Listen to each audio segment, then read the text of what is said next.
Centrafricaines, Centrafricains, très chers compatriotes,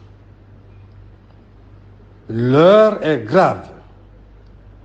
Je dirais même elle est extrêmement grave. La République centrafricaine, notre unique et chère patrie,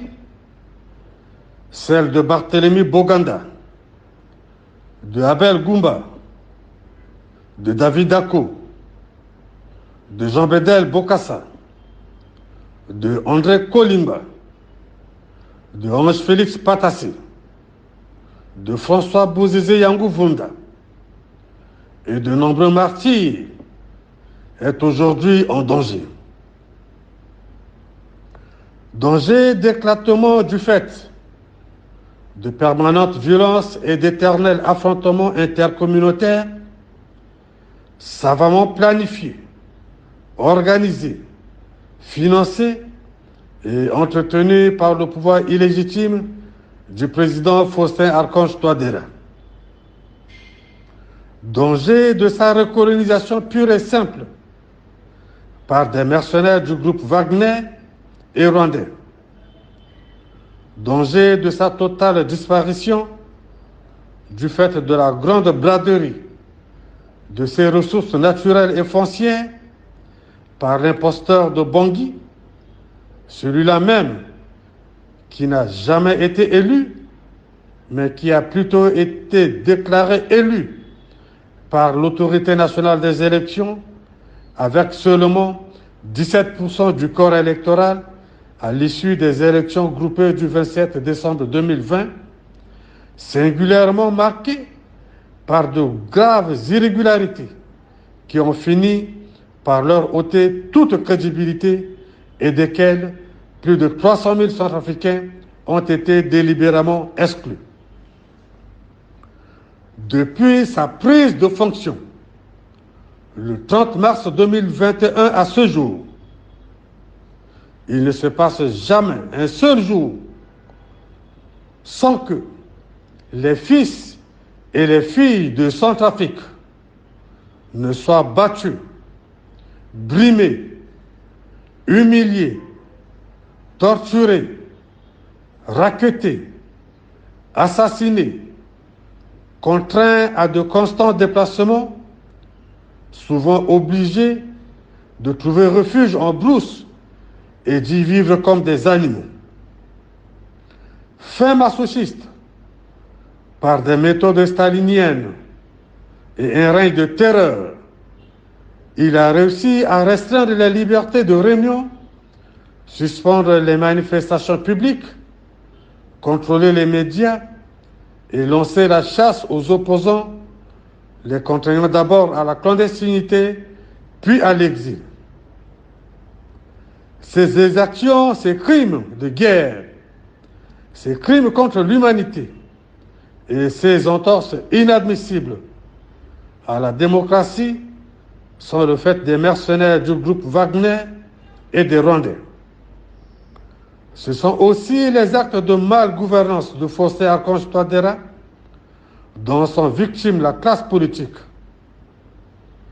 les représentants de la société civile, les professionnels des médias et notre peuple de l'Est à l'Ouest, du Sud au Nord, qui pourtant aspire légitimement à la paix sur sa propre terre, celle de ses ancêtres, à la justice, à la sécurité, au développement harmonieux et durable. En dépit de maints appels des partis politiques de l'opposition démocratique, des associations de la société civile et des groupes armés rassemblés au sein de la coalition des patriotes pour le changement au dialogue politique inclusif, et malgré l'un des avis de la Cour constitutionnelle l'invitant poliment à se soumettre à cet exercice, ce président est resté fort, étonnamment autiste. Son refus est un mépris inacceptable pour notre peuple, détenteur du pouvoir souverain, dont tout État qui se dit et se veut démocratique comme le nôtre, depuis l'avènement du pluralisme politique, dans notre pays avec l'organisation des élections démocratiques de 1993. Puis, après avoir limogé la présidente de la Cour constitutionnelle, Mme Danielle Darlon, qui s'est farouchement opposée à sa volonté de réécrire une nouvelle constitution afin de s'octroyer une présidence à vie et à son projet de loi opaque et criminel sur la crypto-monnaie d'une part, et faisant suite à la mise en place d'une Cour constitutionnelle aux ordres d'autre part, le voilà qui déclare la guerre au peuple centrafricain en convoquant le corps électoral pour un référendum constitutionnel le 30 juillet 2023. Fort de l'assurance vie qui lui est garantie par la présence des affreux blancs du groupe Wagner et des mercenaires rwandais, de la particulière collaboration avec la représentante de la MINUSCA et rassuré à jamais par la traque policière aux opposants et le rétrécissement de l'espace civique et médiatique, M. Faustin-Archange Touadéra veut briguer un troisième mandat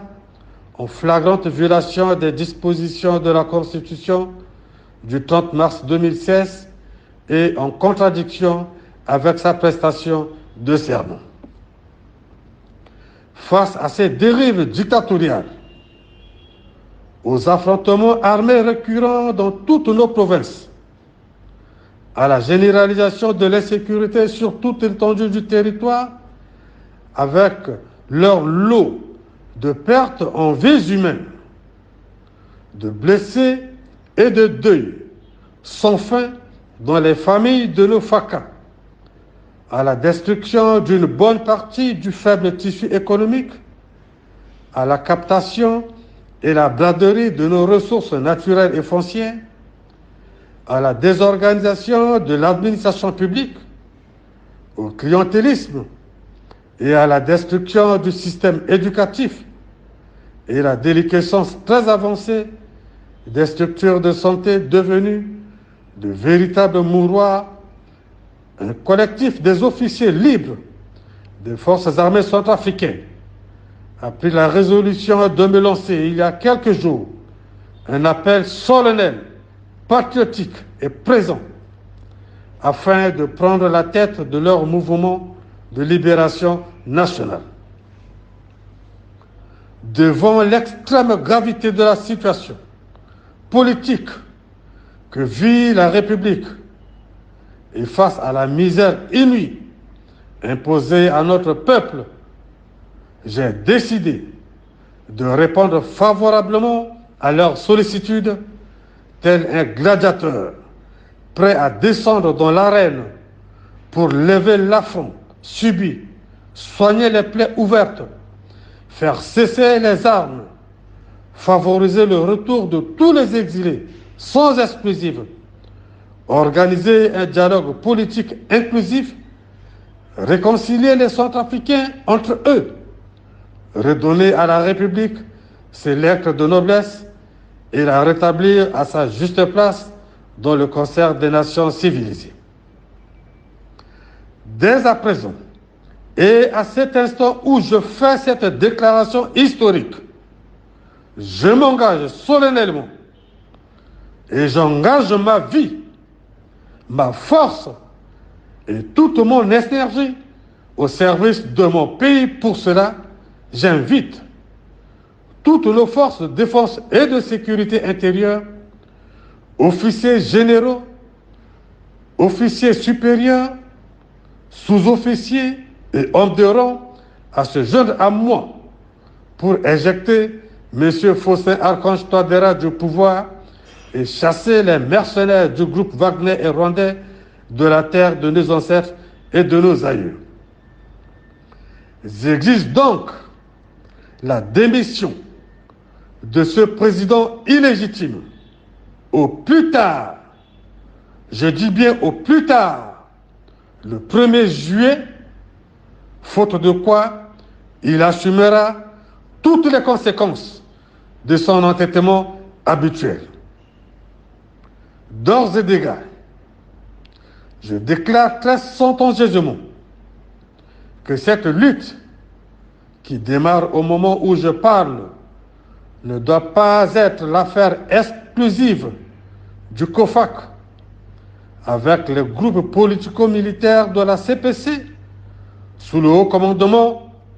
de Ferdinand Alexandre Nguindé,